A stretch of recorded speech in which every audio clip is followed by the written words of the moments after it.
I can't say this enough. You got two ears, one mouth, listen twice as much as you talk, and absorb everything.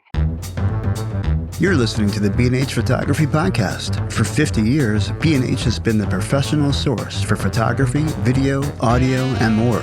For your favorite gear, news, and reviews, visit us at bnh.com or download the B&H app to your iPhone or Android device. Now here's your host, Derek Fassbender. Welcome, listeners. I'm Derek Fassbender, host of the B&H Photography Podcast. And I'm Jill Waterman, the podcast's senior creative producer. And I'm Mike Weinstein, the show's technical producer and audio engineer. As any established photographer will tell you, forging a career can be a long and arduous journey with no instruction manual to guide you through the process. The lofty world of top-notch pros is often shrouded in mystery and full of things they don't teach in photo school.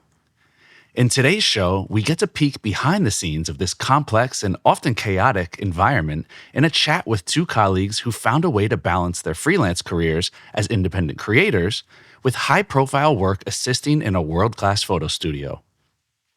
Mike Foley is a New York City-based photographer specializing in heirloom portraiture and editorial photography. After getting his start photographing weddings and small events, Mike quickly grew into commercial work, providing clients with timeless images they can use to elevate their visual presence and define their brand. His approach behind the camera is warm and humanistic, allowing his subjects the space to be themselves. In addition to his own photo services, Mike is currently content manager and digital designer for an internationally renowned portrait photographer. On set, he serves as first assistant and B camera operator while also providing on-set and post-production support behind the scenes for clients like Balenciaga, New York Magazine, and many more. Australian native Alex Savidis is passionate about storytelling through both still and moving imagery. Based in New York City, he pushes creative boundaries by merging elements from his street and landscape photography into his portraiture and wedding work, weaving memories into art. For the past year and a half, Alex has also worked as lighting assistant and B-cam operator in the same high-profile portrait studio as Mike, catering to world-renowned clients and political leaders. On B-cam, it's his job to focus on finer details and provide viewers with a deeper, more intimate perspective on a given subject, capturing nuances that enhance the storytelling. Additionally, when he's not juggling camera gear or fine-tuning lights, you can find Alex behind the counter of his café, Regular NYC, in southern Manhattan, an establishment he founded in early 2024. Mike Foley and Alex Savidis, welcome to the show. Hello, hello. Hello, thanks for having us. Great to have you guys on. I got to start this off. Alex, we know you deal in heirloom tomatoes. Mike, you said heirloom portraiture. What is heirloom portraiture? How does it different from the types of portraiture we're used to hearing about? So I only recently included that as part of my branding and copy, if you will. And the main focus of that phrasing is just to say, hey, there are portraits, and then there are portraits that you can keep forever. They're not susceptible to the trends of editing and filters. And so really it was just a way for me to say, this isn't a portrait that gets lost in your photo gallery on your iPhone. You know, this is a portrait that you want to blow up and put on your wall in your family home. I love that. It's full of nuance. It's like, this isn't the portrait that goes on LinkedIn or you use it on Facebook until the next time you go out drinking with your friends and somebody takes a random selfie and then that replaces it. This is the one that's like, this goes up on the wall. And I think that totally sets it apart.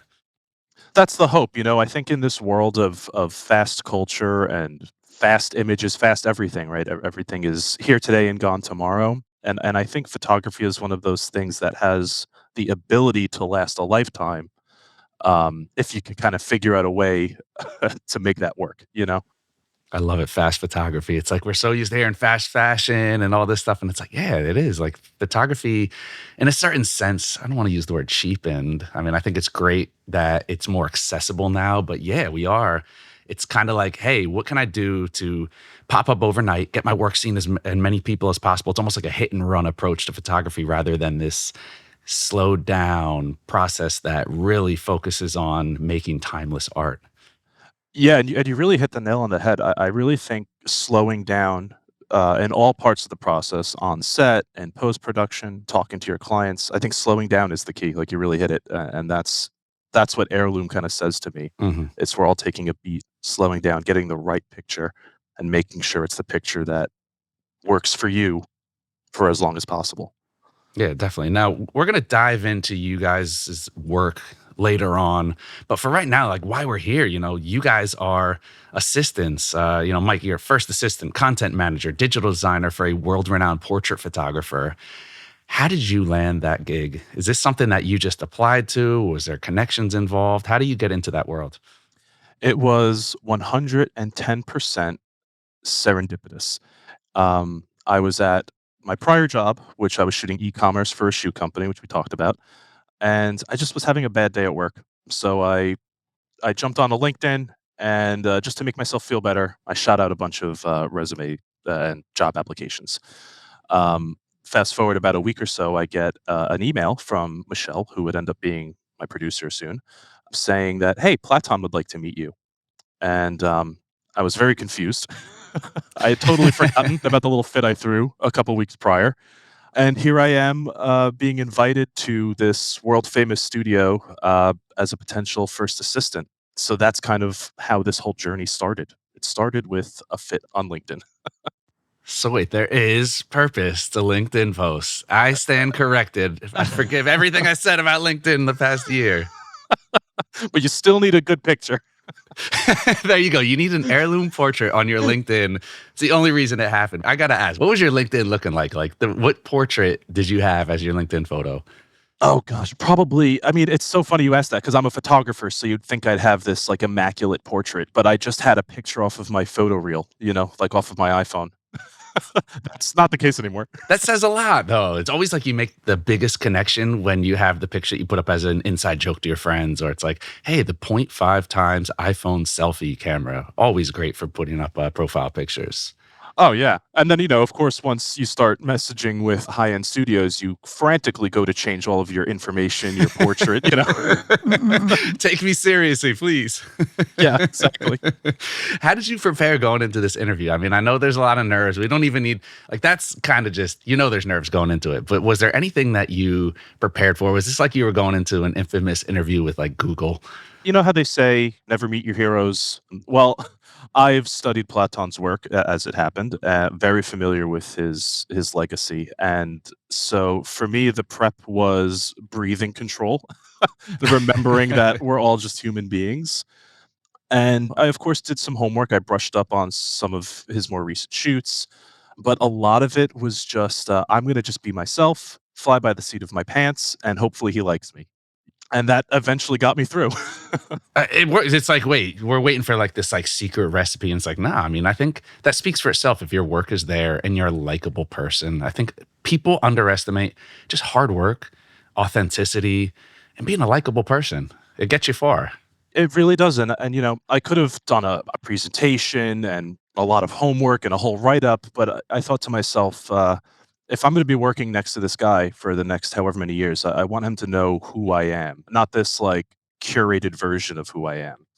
Luckily, he liked who I am, he liked the work that I did, and, we got along very swimmingly, and I will say, for all of the nerves that I had leading up to that moment, once I shook his hand and met him, I was immediately disarmed.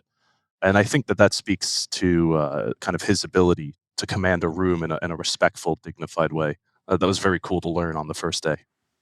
Interesting. It's got to be confidence inspiring too, where it's like, wow, like he's just a guy, a very talented guy. But at that point, it's like you want to feel as comfortable and you kind of see, like you said, now you feel what his subjects must feel when they're sitting in front of his camera. Yeah, it almost just kind of all came into focus, excuse the pun, at once. I was like, I understand now. I can let go and just be Mike. And I got to bring in the wild card. You and Mr. Savidis, like, how does this happen? People are always like, hey, can you get me a job at B&H? Hey, you're working on this job. Can I come assist you?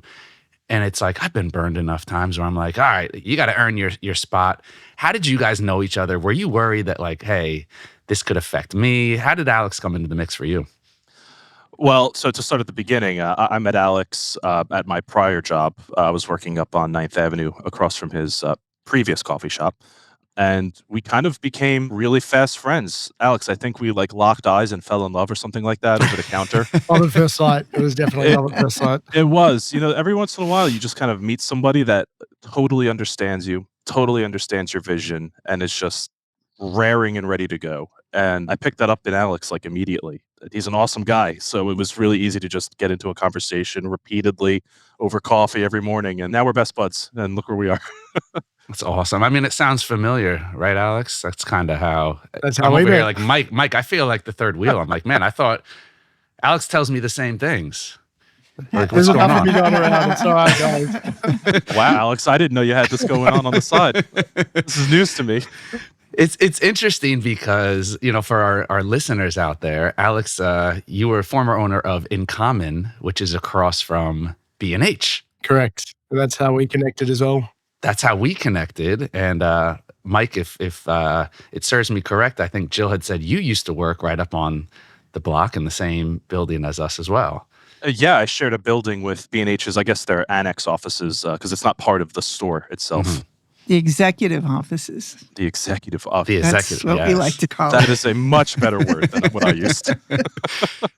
So I totally get what you are talking about with Alex. It's like it was the same thing. When I met Alex, it was like, okay, he's a good dude. I think we had followed each other on Instagram. And I walked in one day and it was kind of like, wait, is that the guy? And I'm sure he's thinking the same thing. It was like, you kind of just meet and that somebody is a good fit. And obviously I'd seen his work. I know he's talented. Was it more for you the fit than, hey, he's a talented guy. I don't want to bring anybody into the fold who doesn't know what they're doing. Like when you're going into a studio like that, how well versed do you have to be on the technical side? And how much of it is just, hey, he's solid, he's hardworking, we'll get him there?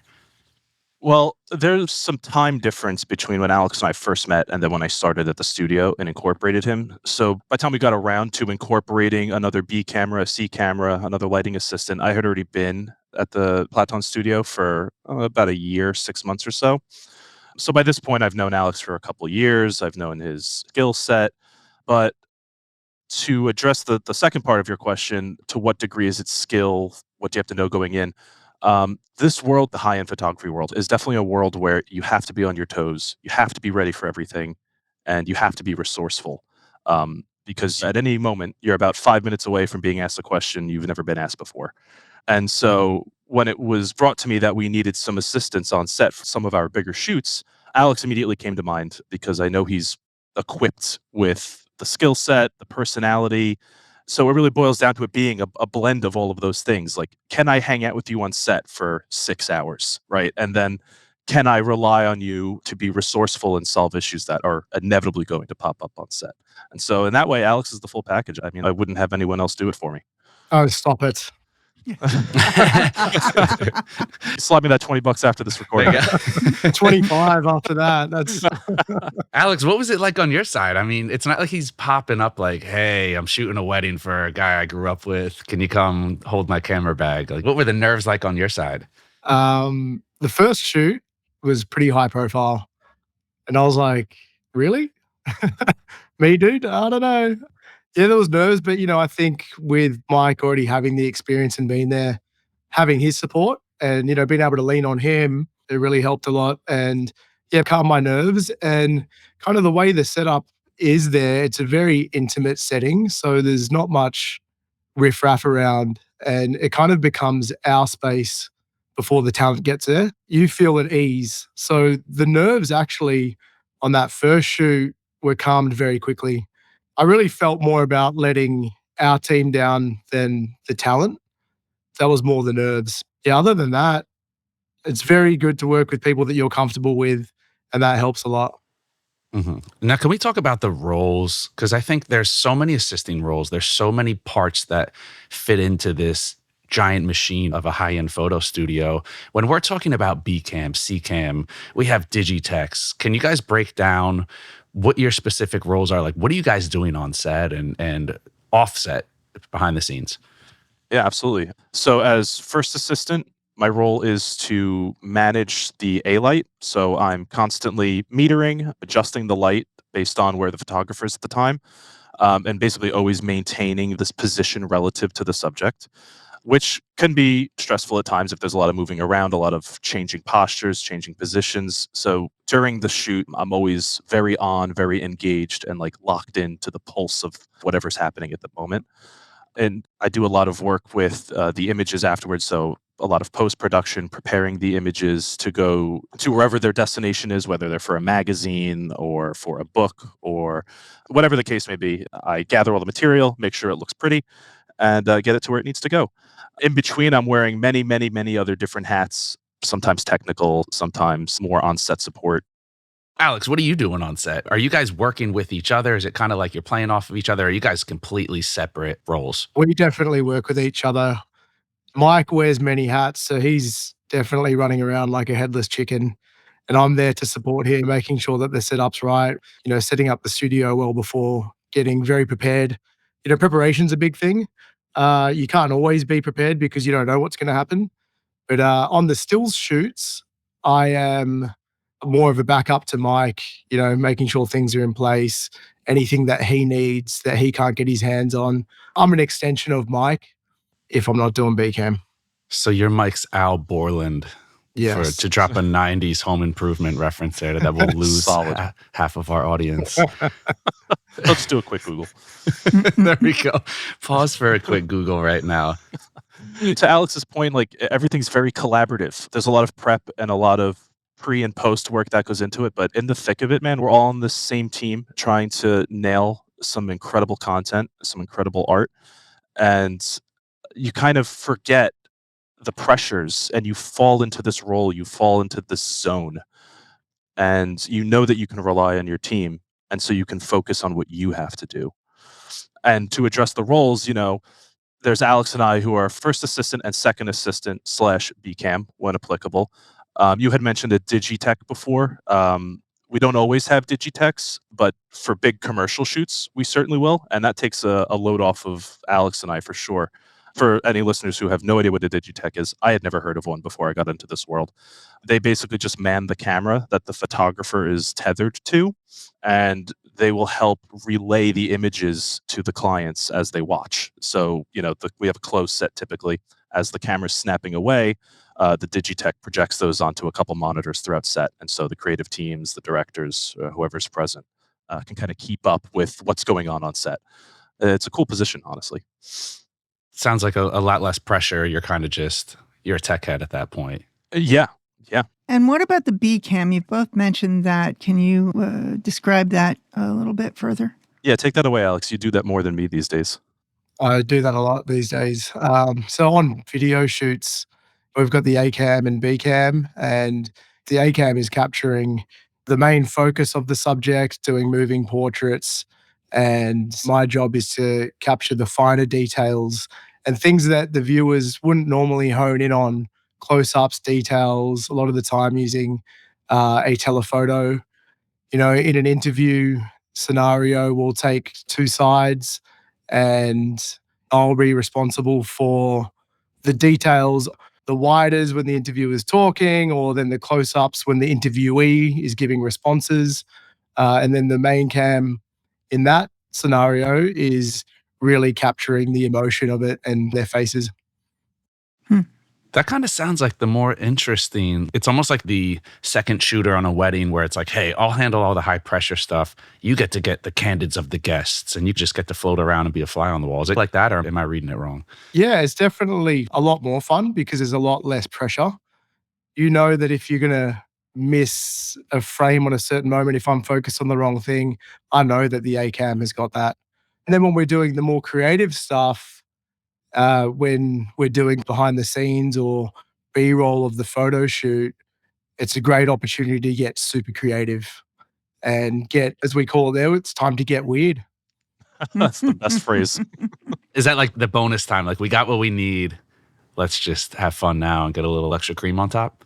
Generally, during the interviews, it's a little more structured and a bit cleaner. But when it's time to capture the behind the scenes of the shoot itself, that whole time is time to get weird, which is great. Full creative freedom.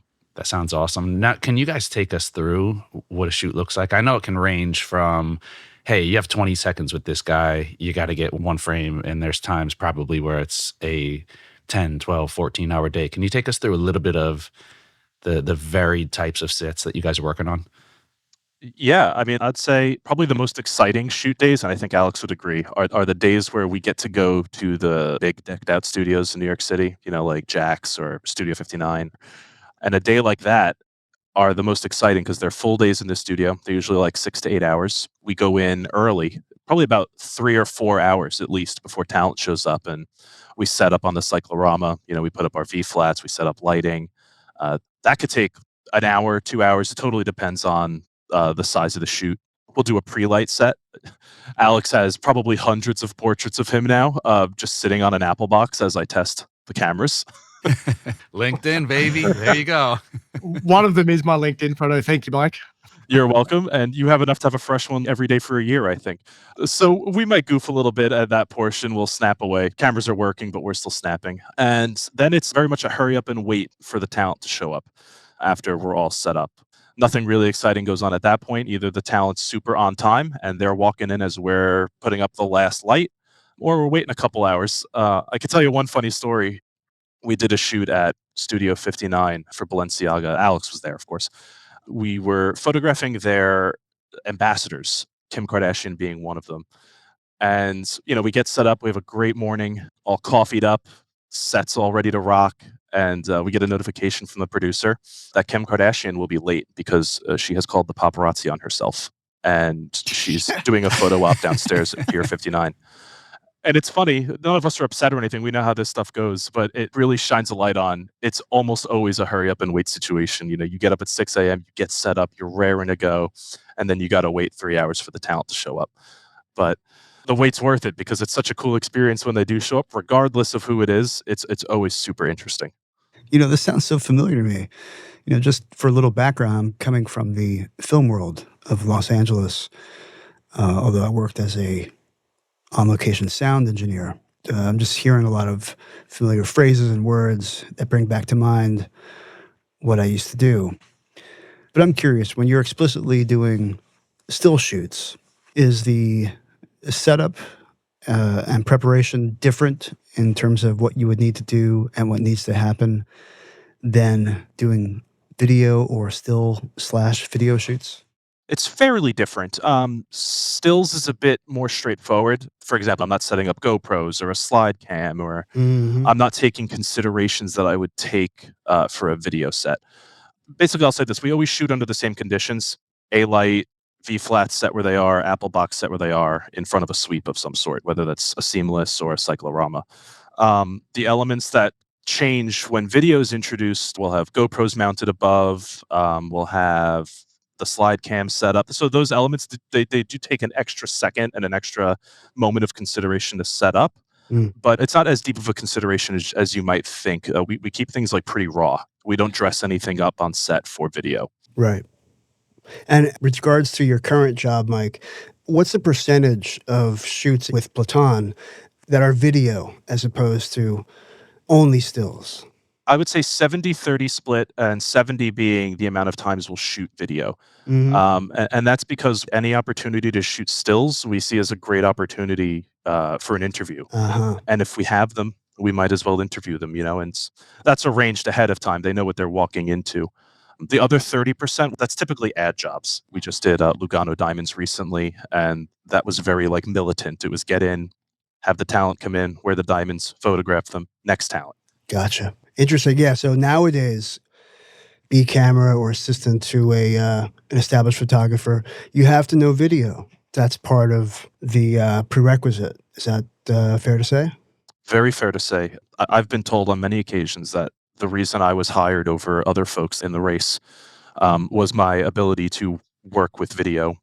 Primarily, I'm a photographer, but as we've talked about, we often find ourselves dipping into video. So it was something I knew I needed to pay attention to earlier in my career, and it paid off when that was the differentiating factor at Platon's. What kind of video did you have in your back pocket at the point where you were applying for that job?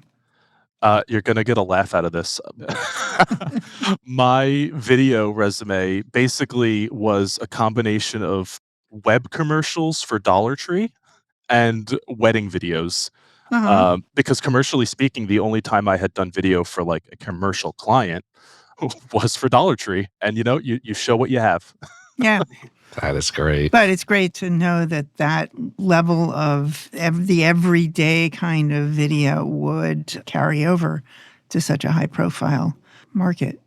Yeah, it is interesting, right? Because the market that I'm in now is definitely different than the Dollar Tree market. But I think it shows I think most importantly, the willingness to create in another medium, Right. and being able to know that someone's out there dedicating the time. Like, I'm not just slapping videos together. It was clear that I was hired to do this. I think the writing was on the wall. The interest was there, and I think that's important for all photographers or videographers getting into the role. It's like if you know that there's something expected, try it out. Make yourself more marketable. Hmm. Hmm. And I think that was a crucial role. Thank goodness I had dabbled in video. Otherwise, I might still be photographing shoes. And dabbling in video, that entails a lot of different things, we should say. Actually, I'm curious. Does it entail, in this case, setting up like tracks and dollies and the other ancillary video production elements? Or basically, when you had the interview with Platon, was there a lot of discussion about what types of skill sets in video you had? Or was it like, here, take a look at my reel? The conversation was mostly abstract. It was, oh, do you know what this is? Hmm. Oh, have you ever heard of this? And so luckily I was able to answer yes to a lot of those questions. But I didn't actually show them any of my video work before being hired. We touched on this before, but I think in hiring for this position, the studio was really looking for someone, of course, someone talented and could check boxes on a resume. But I think more importantly, what I would come to realize later is that they were really looking for someone that they got along with, someone that was fun to be around, hardworking and responsible, but like someone that could be a true collaborative partner. Hard not to emphasize that point enough. I've seen this over and over again. The people that really make it as assistants coming in, they're always of a type, and that type is friendly, courteous, and responsible. There's no I in team. That's right. That's right. That's right. No, there's no I. Just a quick double check. Yeah. I think personality and work ethic definitely come into play. If you got a personality where you can connect with people of all different levels, and you've got a work ethic where no job is too low or no job is too high, you're always willing to give it a go, it definitely gives you the advantage over other people. Well said. No job is too low is exactly the kind of thing that, I want to emphasize for people listening. That is the type of person. Do anything. If someone said, hey, can you take the trash out? You go and take the trash out. Hey, do you mind just giving the bathroom a quick clean? Hey, I'm here doing a job. Yep. And funny enough, you mentioned trash, and I do have a proper segue. I changed my schedules on Tuesdays at the studio to accommodate taking out the 8 p.m. trash in New York City. And, people say, hey, what do you do at your job? That's one of the things I do. You know what I mean? Like, it's not all glam and glitz and high tech stuff. Sometimes I literally do take out the garbage for the studio, and I do it with a smile on my face. That's awesome. Mike, you take us in an interesting direction there because we live in such a hybrid world creatively where it used to be you were a full-time creative or you weren't. Now we have a lot of people who do side work. They have a 9 to 5 and then they work on the weekends. And when we get into the world of photo assistants and assistants in general, I know there's a lot of different structures. There's some that, hey, I'm a full-time assistant. There's some that's like, hey, I'm only needed 8 hours a week. So I come in and then I've my side thing that I do. Alex, you own an entire cafe. So clearly it's like you guys are going in different directions. Can we talk about how your work assisting is structured? Is this a full-time thing? Because you're both very successful creatives in your own right. And I want to talk about that structure and also if we can bring into the mix, what are the expectations? You know, there was a Bronx Tale where Sonny's talking to C and he's saying, I treat my men good, but not too good. If I treat them too good, they don't need me. How was it looked at for the assistant because you see a lot of assistants go on and become great photographers and filmmakers in their own right. What are the expectations as far as, hey, I'm going to be here and then I'm going to cut my own teeth and then I'm going to go off and blossom and do my own thing? The juggle is real. I'm hanging on by a thread, Derek. I couldn't tell, man. It's all that coffee. Look, it's yeah, I mean, for my role when I'm working with Mike and at the studio, I'm not full time. So I manage my time and, my cafe business so that when these things come up and they need me for a role that I can make myself available. So I make sure that I've got the right amount of staff in place that if I need a day off in 2 days for a last minute shoot, I can take that. Also juggling it with my own personal videography and photography gigs. I've tried to make it so I can give myself the freedom and I'm not required 100% of the time at the cafe. Okay, that makes sense. You have a little bit of wiggle room. How often is stuff popping up last minute? What's usually the lead time?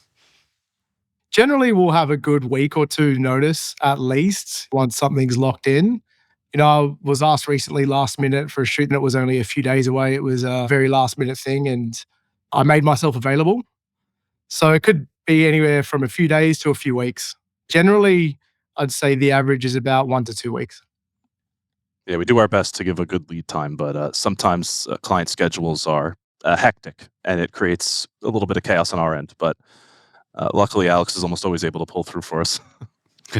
And Mike, for you, what is the expectation as far as, does Platon say, all right, I know you're going to be here long term, or I know that you're working to build up and become your own brand, your own business, your own entity?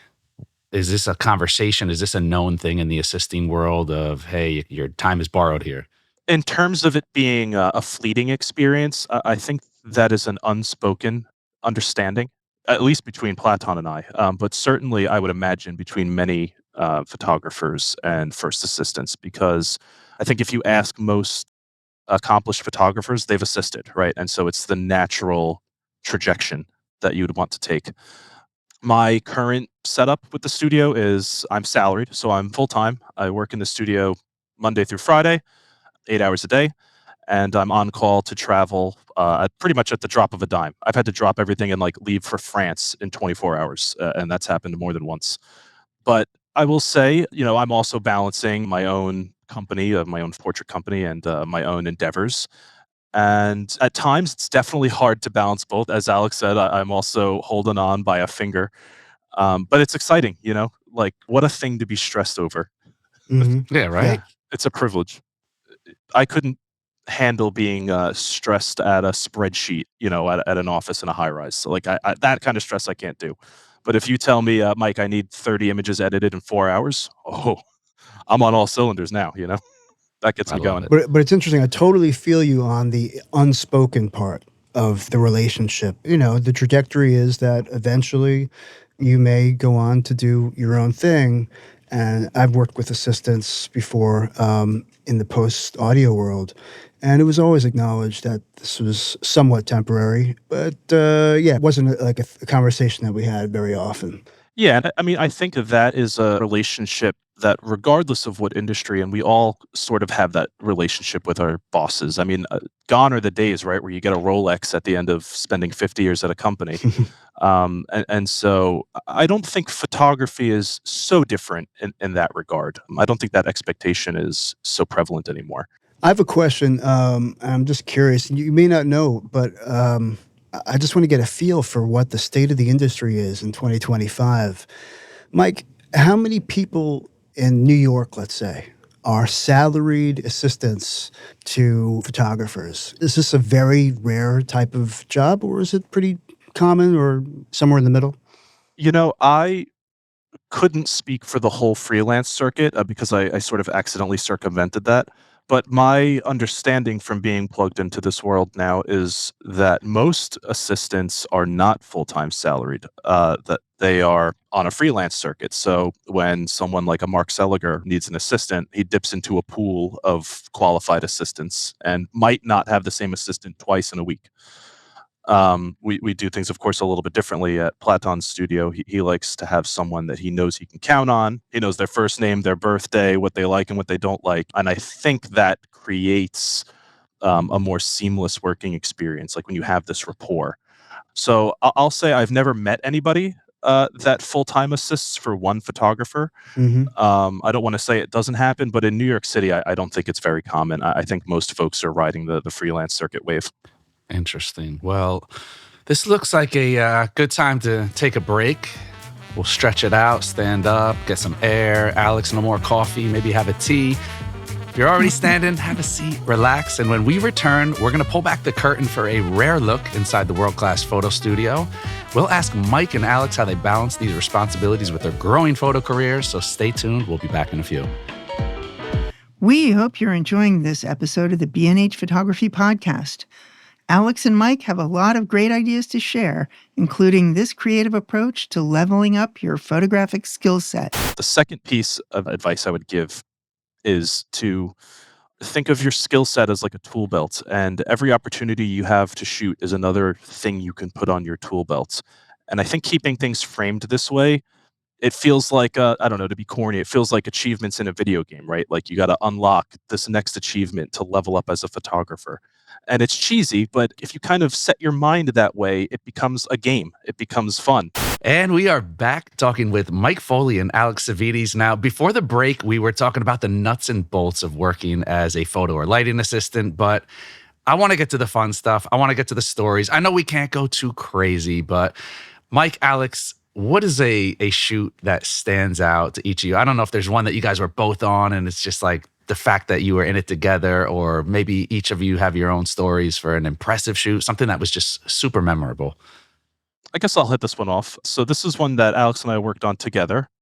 We did a film for the DNC a couple months ahead of the election. And what the shoot entailed was bringing in regular, everyday Americans, putting them on set, and asking them what they thought the American dream was, what are American values. While politically charged in nature, we did a very earnest job in keeping it apolitical. We kept it very neutral. And it felt so important and it felt so pressing at the time. You know, listening to the stories of these folks who maybe they are struggling or maybe they're not struggling and they want better for their children or the next generations. It was just very moving to hear. I think it ended up being 30 or something unique people and families coming in and talking from their heart about where they want to see the world go. And I mean, of course, our job was to photograph and record all of this for the film. And it was incredibly moving. We had this one girl, Tyler, she came in with her mom. And I don't want to mischaracterize her, but I believe she had multiple sclerosis. And she gave the most incredible speech about what freedom meant to her. And I'm actually getting a little bit of chills and goosebumps thinking about it right now. She gave such a moving speech, and we are all just stunned, you know, behind the cameras, behind set. And we were all crying at the end of it, man. Like we all felt the importance of the moment, and this girl just captured it elegantly and beautifully. And despite the challenges she faced to get to the studio in the first place. So for me, that is easily the most moving, important shoot I have ever been a part of. That was a big couple of days. Correct me if I'm wrong. It was 2 days, right, Mike? It was 2 days, yeah. Yeah. So, yeah, that was a big couple of days. Mike spoke before about kind of the length of a shoot day. They were like 12 to 14-hour days. And the whole thing came together so fast. It was really incredible how the production team pulled it together. That was definitely the biggest crew that I've worked with. I think they said there was 150 of us. That sounds about right. Wow. Yeah, in this giant studio.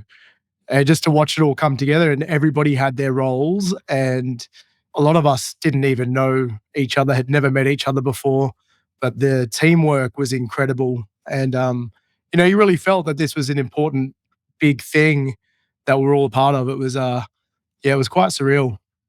It was. With a sizable crew like that, what kind of pre-production is involved? Like, are there meetings beforehand so to get everybody on the same page, or do you just jump in? Generally, there are. This came together so quick. we didn't have much of a brief beforehand. Hmm. But I think, you know, our team that was brought in, we are already a team, so we all work with each other previously and we know exactly what our roles are.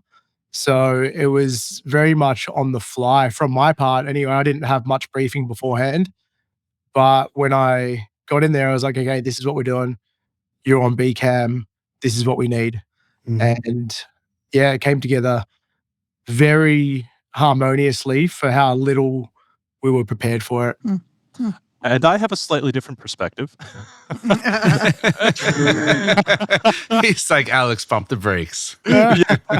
Well, I'm glad you had such a nice time, Alex. I had a great time. It was a day at the park. I mean, you're right, though, Alex. It was haphazard. It came together in what felt like seconds. But the weekend leading up to the shoot, I was doing some like travel with family, and I was in and out of Zoom meetings because, like Alex said, we're merging, the Platon team with this production team that we're working with. And, you mentioned like doing intros and pre-setup and everything. I would say for a good 3 or 4 days before the shoot started, I was standing in as a producer because our studio producer was gone. She was on a vacation. So I was acting first assistant, acting producer, and trying to put together the largest shoot I have ever been a part of in my life, and hoping that these people that I'm about to work with have their act together because I was learning how to be a producer in this very pivotal moment. It was quite jarring, but I mean, we really pulled it off. It was So that begs the question that, well, a couple of things. One, let's talk about personnel that are involved in more of the workaday shoots. Mike, Alex, there's obviously the photographer who you work for, and there's a producer that's involved as well, like a line type of producer. Is that something that happens with every shoot? so not including the DNC. That was kind of its own beast. For Right, day to right. day shoots, we have our own in house producer. She's fantastic. She's a wizard. I have no idea how she does what she does, but she's the one that keeps everyone moving. She keeps myself and Platon on time and on point, Right. and she's present for every shoot. And I think, adding to what we were going off before and personality, she is just phenomenal with people. Yeah. Just really good people skills. And Mhm. that's what it comes down to. And she's able to manage and organize everyone so efficiently. Yeah, it's magic. Let's stick with these more workaday type shoots. There isn't necessarily a director. The director would be the photographer, correct? Yeah, typically, yeah. The only time that might change a little bit is during an ad shoot where they'll have a creative team that needs to execute a certain look for the campaign. But from what I've seen and from what I've done, a photographer is like a pseudo director most of the time. Interesting. I want to take things to the level of, gotta get social media in here. It's such a active part of what we do now. You guys are working on high level stuff that I'm guessing there's a lot of NDAs involved in what you guys do. How is it as far as, being able to talk about what you're doing, being able to share? Is there stuff that you can share? Is everything basically, like Severance, you go to work and work is work and outside life is outside life and the two don't cross? I mean, well, first of all, we've definitely signed NDAs before. The biggest one recently was when we were tasked with photographing Trump for Time magazine. I couldn't tell anybody what I was doing, where I was going. Basically, until it came out, I couldn't talk about it. Some people figured it out when they saw my plane ticket. I figured it out. Yeah, immediately. I told him where we were flying to, and he goes, "Got it." But there's a lot of shoots that we do that have high profile celebrities, politicians, and we generally cannot talk about that until at least after the shoot date, if not sometimes further out. Okay. And in relating with the clients, I can only imagine there's probably a lot of assistants that have bitten the dust along the way for trying to further their own careers or going off on the side. Is that like a huge no-no? And I mean, obviously, most people aren't going to step on their own toes and ruin their career, but I'm guessing it happens. You're not slipping a business card in the coffee break. Yeah. Yeah, that's a big no-no. I mean, I think it's like anything else. You read the room, your team best and what is acceptable. I think we all have this like kind of innate, like, oh, I'm doing something I shouldn't be doing sort of feeling in our guts. But my relationship with the studio is such that I'm very comfortable discussing my own endeavors and my own dreams and goals. But certainly there is a balance, right, to furthering my own career while respecting the studio that I work for. And what I try to do is just, I think friendliness and courteousness goes a long way, right? So someone will remember that on set if they're looking for a photographer that perhaps isn't as established as a Platon, but they know can get the job done. I think that they'll be like, hey, that assistant was a really nice guy to work with. He was really pleasant. I liked being on set with him. And it's not so overt, but I think that those little things help you get ahead later on without having to be so forward and stealing clients. I don't think there's a need for that. I think it's a natural progression. Things kind of snowball with your own career. And, as you build momentum, eventually you're going to get to a stage where you establish your own client base. You've learned how to work with people of all statures, and it really gets you in a position that, anyone can come along and you're able to work with them. So that natural progression, that natural momentum kind of builds. And then eventually, one day you're ready to do it on your own. I got asked an interesting question the other day. This last probably 2 months, I've had so much photo video work, and I was chatting to one of my customers at the coffee shop, and they said, "So what's your side gig?" And it made me stop and think. I've been doing hospitality my whole life and had my own cafes for the last 11 years now. I've had 4 cafes since 2014. And that's always been my main gig. But, as of late, I've built such momentum where photography and videography is just becoming so much more work for me, where I have to free myself up from there in order to be able to do this stuff. It's been kind of cool how the industry has changed in that way where you used to not be able to tell people that I have a 9 to 5. You weren't taken seriously. And especially in New York, a place like New York, it's like if they see like a Westchester area code or a New Jersey area code, it's like, wait, you're not from the city? No, you don't count. We're not going to work with you. It was such like a prestige to New York City and to being a full-time photographer.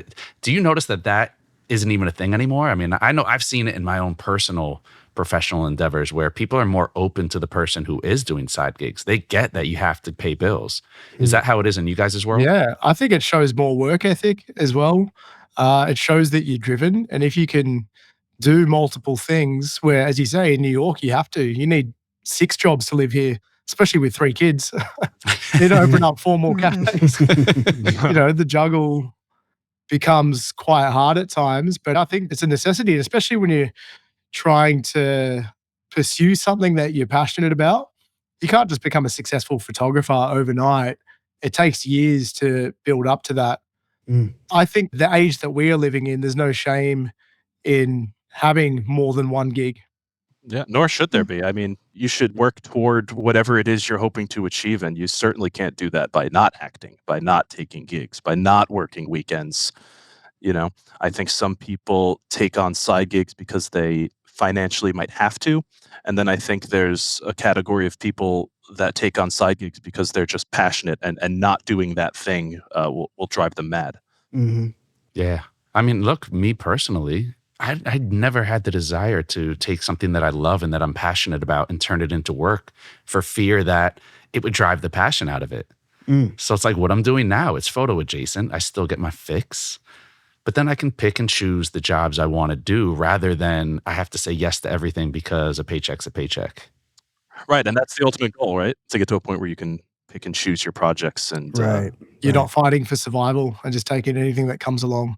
right. And that's a great stage to be at, where you're able to decide, okay, this isn't going to satisfy me creatively, so it's not really the job for me. Maybe someone else is a better fit for you.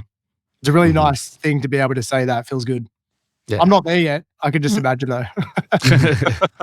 How do you guys juggle learning? I mean, you're learning under other people. So, but at the same time, you're developing your own skill set. And we know how important branding is. We know how important it is to have your own look.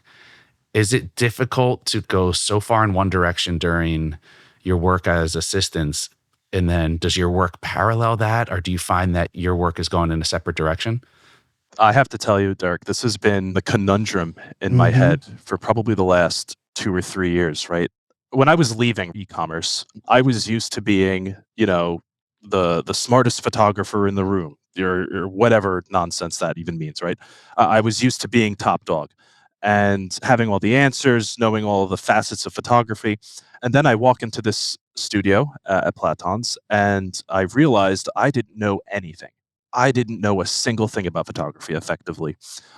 All this to say, I think maintaining the mindset of always being a student, like especially in art, we're never mastering an art. We're always improving and synthesizing new information. And so I think it's key to always be a student, always be willing to learn something, pick up a technique, pick up a piece of equipment that you've never used before, and just always be willing to learn. And it'll never steer you wrong. As creatives, we're weird people and we have tastes. So you do adapt. And as you're learning, you'll pick up things that you like and that suit your taste or that you can incorporate into your own style. And we're humans, we're constantly evolving. So your styles are constantly evolving. And something that you see today, we might take note of it subconsciously, but you might not like that till a year down the track and be like, oh, yeah, actually, that does really suit me. And, the way that my style has evolved.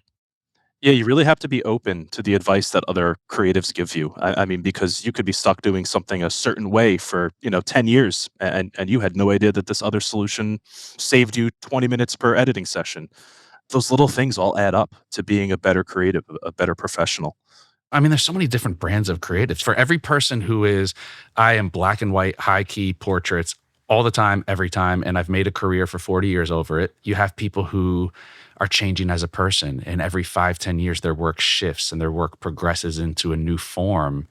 There's no one size fits all to this whole creative thing. No, certainly not. And I think one way that's helped me navigate it, because it is so uncertain, there's no right way or wrong way to go about a creative career path. And so I think one thing that's sort of helped me do that is thinking about jobs or gigs or events, whatever it is that's paying me and I'm holding a camera, right? I always think about that as, okay, this is an opportunity to put something in my resume, to put something in my tool belt. And I think that that mindset has carried me a lot through my career because, like Alex said earlier, there's no job too small, there's no job too big. You have to be willing to dive in. That's how you learn what you're made of. Hmm. Is there any one thing that you've learned or taken away from your time working with Platon that you could describe? Oh, absolutely. Yeah, I think one of the biggest things I've learned is to treat each image I take like a fine art piece, to treat each image with the dignity that it deserves. And I know that that's a bit more difficult in something like weddings, right? You can't treat 800 images like Hmm. gold, right? But when it comes to portraiture, that mindset was something that really changed how I looked at an image. Spend 2 hours editing that portrait, get it perfect. Don't release it till it's perfect. It's a standard that I never held myself to, that I've learned to do recently, and it's been a huge game changer for me. That's really interesting. Just having that mindset alone can really propel you forward and take you to new places. 100%. I honestly think that mindset is 80% of this game. Mm-hmm. Mm. And that's the part. It's all those little pieces. It's not only how to run a business, how to run a business effectively, how to work with people, how to put people at ease, all the soft skills versus the technical skills. If you're around long enough, you'll learn the technical skills. It's all the nuances of working in this industry. Your creativity is always going to be there. It's really just a matter of having the time to open up your creativity. So I think everything that you're picking up, there's probably stuff that you don't even realize you're learning until one day you go off and you do it on your own, or when you go and you're doing work outside of the studio. And if you were to look back and say, wow, that's something that I wouldn't have taken that approach 5, 10 years ago. Yeah, and that's all part of, that mindset of just being a student. Just be willing to change up your process or learn something new. And like you said, I think that that translates to um, bigger and better jobs, assuming that you keep all those soft skills in check as well. By the way, are you guys familiar with the term set etiquette? Not formally, no. Okay. All right. It's something that I was exposed to, the etiquette of working on a film set, which really boils down to lots and lots of soft skills and this whole web of experiential knowledge, perhaps, that you gain by just doing the same thing, which is working collaboratively with people in a creative way over time. Yeah, I've definitely had to learn on set to keep my mouth shut because You sometimes I just know. talk. You never. When it's not your shoot, Yeah. you really have to learn to just listen and absorb. Sometimes you want to have input, but it's not the right time. You need to just kind of bite your tongue. But my biggest takeaway from working at the studio over the last year and a half is those soft skills, watching him deal with talent and how to make them relax and feel human is really special. That's the most incredible thing to watch for me. It's not even about the talent. They could be super high profile, but that's not what excites me about being on set. It's about watching them let their guard down and pulling the best out of them. And it's really helped me with my photography as well and making better connections with people. I think I can connect with people pretty well, but over the last 18 months, definitely learned things that I can incorporate into my own dealings with people. Yeah. Alex, is there anything that's safe for the airwaves? Was there ever a moment? Because I know you. I know you well enough. There has to be a moment, where it's like, oh man, I put my foot in it. Or like a joke that lands really uncomfortably. Or is there anything that stands out where you're just like, I want to bury my head right now? Not yet. Can we confirm this, Mike? I got one that we can talk about off air, but Sign up for our premium session. There you go. Yeah, right. There you go. subscribers only. This is the paid subscription. Otherwise, no, nothing. Or even anything PG. I mean, is there ever a time where, like the thing for me is always, when you put something out there on YouTube, it's there forever. And it's like it's always when you mispronounce something and it's something that like everyone should know, or if you're in the industry for more than 6 months, you should know this. Have you guys ever gaffed on something like that? Like, wow, I should have known that. And I look like an idiot right now. I mean, the amount of times I've left a lens cap on a lens and handed it to Platon, immeasurable amounts of times. I mean, you can have a checklist and make sure everything's set, and you'll still hand off a lens with a lens cap, and that's become like a bit of a running joke now. But luckily, I mean, I could speak for myself. I have not had any major gaffes with talent or anything like that yet. Yeah, as I said, the biggest challenge for me is just keeping my mouth shut. Because Derek, I like to talk. I got some pretty inappropriate things to say at times. He's a spicy guy. So I really had to learn to keep quiet. And when you're talking about being on set, and if there's something you don't know, I'm very fortunate to be working with Mike, whereas all it takes is a look. I got to catch eyes with him, and he knows I got you. Yeah, the unspoken on-set language is key. I mean, you got to be able to talk with a head nod or a cocked head or a glance. If Mike ever went on vacation, I had to step in. I'm sure there'll be about 1,000 of those in Shut the the first shoot 5 down. minutes. Yeah. What advice do you guys have for people who are starting out? I mean, Mike, you said you just dropped a gem before, always be a student, which is just worldly knowledge right there. Like, we should never have that ego that precedes us. But if you were talking to somebody who wanted to get into this world, what's the best piece of advice based on what you guys have learned, based on your own experience? I think my advice would be twofold. If you're just getting started, the best thing to do is just keep shooting. I mean, you have to learn your tool first, right? You can't take pictures unless you know how your camera works, and shooting will help you learn that. And the other thing is look at photographers that you love and try to emulate their style. By trying to do that, you'll learn something new, a new color grading technique, a new slider on Lightroom you've never touched. I think that always having that curiosity and willing to put yourself out there and even shoot above the belt every once in a while. Take on a gig that you're uncomfortable with, or take on a shoot that you haven't done before. You might find that you love it. And the second piece of advice I would give is to think of your skill set as like a tool belt, and every opportunity you have to shoot is another thing you can put on your tool belt. And I think keeping things framed this way It feels like, I don't know, to be corny, it feels like achievements in a video game, right? Like you got to unlock this next achievement to level up as a photographer. And it's cheesy, but if you kind of set your mind that way, it becomes a game. It becomes fun. You want to do this next shoot because you're going to test out this new skill you learned. So I think that is the most important thing to remember from my perspective. Very cool. Yeah. Certainly, when you're on set with people that are well established, or definitely people that you look up to, I can't say this enough. You got two ears, one mouth, listen twice as much as you talk, and absorb everything. Just learn and just take notes. I think observation is definitely key. Keep your peripherals open, look at everything that's going on around you, and you'll start to break down how things work and see what works for you with your own endeavors. Constantly sharpen those tools, stay hungry. As creatives, we're not always on. You go through lulls where you really get unmotivated and it can be hard. But I think when you do get that motivation, and every time I'm on set with these guys, I come back feeling really energized. That's the time to really capitalize and go in, do your research. We're living in 2025. Anything you want to learn is on YouTube. So if you are interested in learning a new skill, you can learn it and you're just going to practice. Yeah. One of the biggest pieces of advice I was given at the studio was to shoot for yourself. It's a bit of a late stage piece of advice. You've figured out your camera, you've got some clients rolling, maybe you're in your first or second year doing it.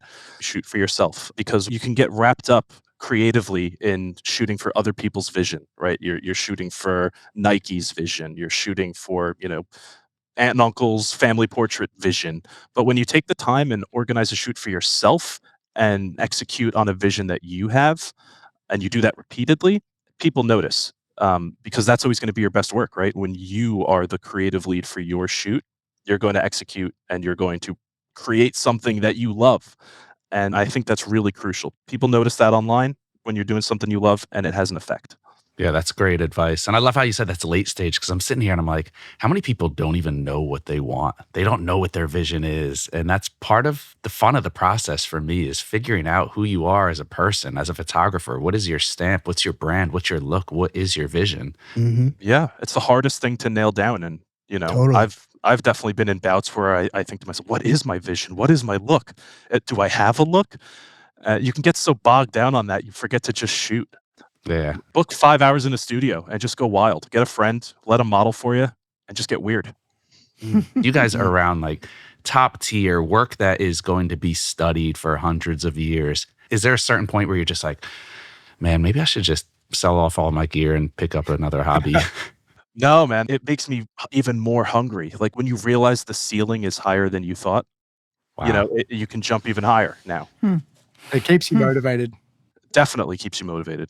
Like you guys go into your own shoots and it's just like, wow, I got this. I do this every other day of the week. I got this. That's exactly what it translates to. You handle it with more confidence because there's nothing this client could do that is a bigger curveball than what Kim Kardashian could throw me, Mm. But there's no ego in that. It's just acknowledging that you can do it, that you will do it, and then you execute it and make your client happy.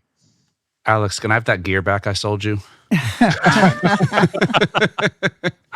I already gave it away. I'm sorry. Oh, I would buy man. it at B&H. I heard they're a great store. That's it. Yeah. There you go. We have a wonderful used Secondhand department department. too. Yeah. Now, what do you guys have in the works? I want to get into, your next 5-10 years. What's down the road? I mean, Alex, are you going to make the jump to full-time photography and film work? You have stellar video work and a great eye for it. And Mike, for you, I mean, what's your next step? For me, I'm looking to get to a stage now, and it's starting to snowball a little bit where, especially with my wedding work, I can really put my own stamp on it and is my style and creatively mine, and not just your cliche kind of wedding video.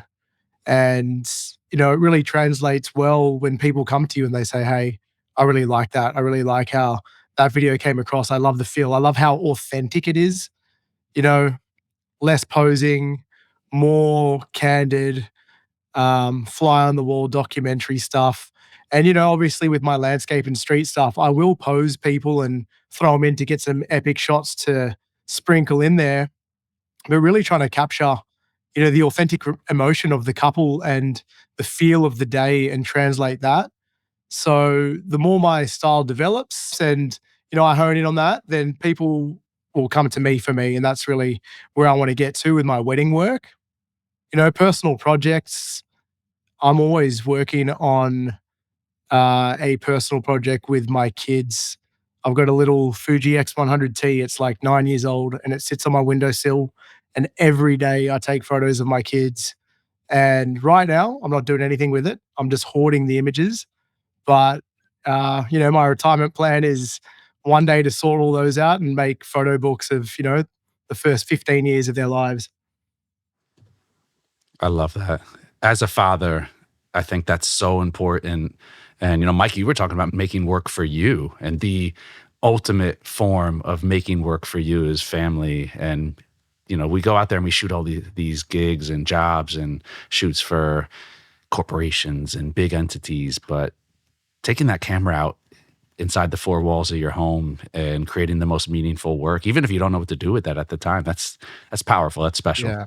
Every day I have to pick up the camera. So whether I'm feeling creative or not, if I come home late and they're already in bed, I'll go in, I'll slap the light on and take a photo of them sleeping. But I make sure that every day I get a photo of them, no matter what they're doing. So some days I feel more creative than others, and I'll pull out the strobes and we'll get a little bit weird and I'll get them doing flips on the bed.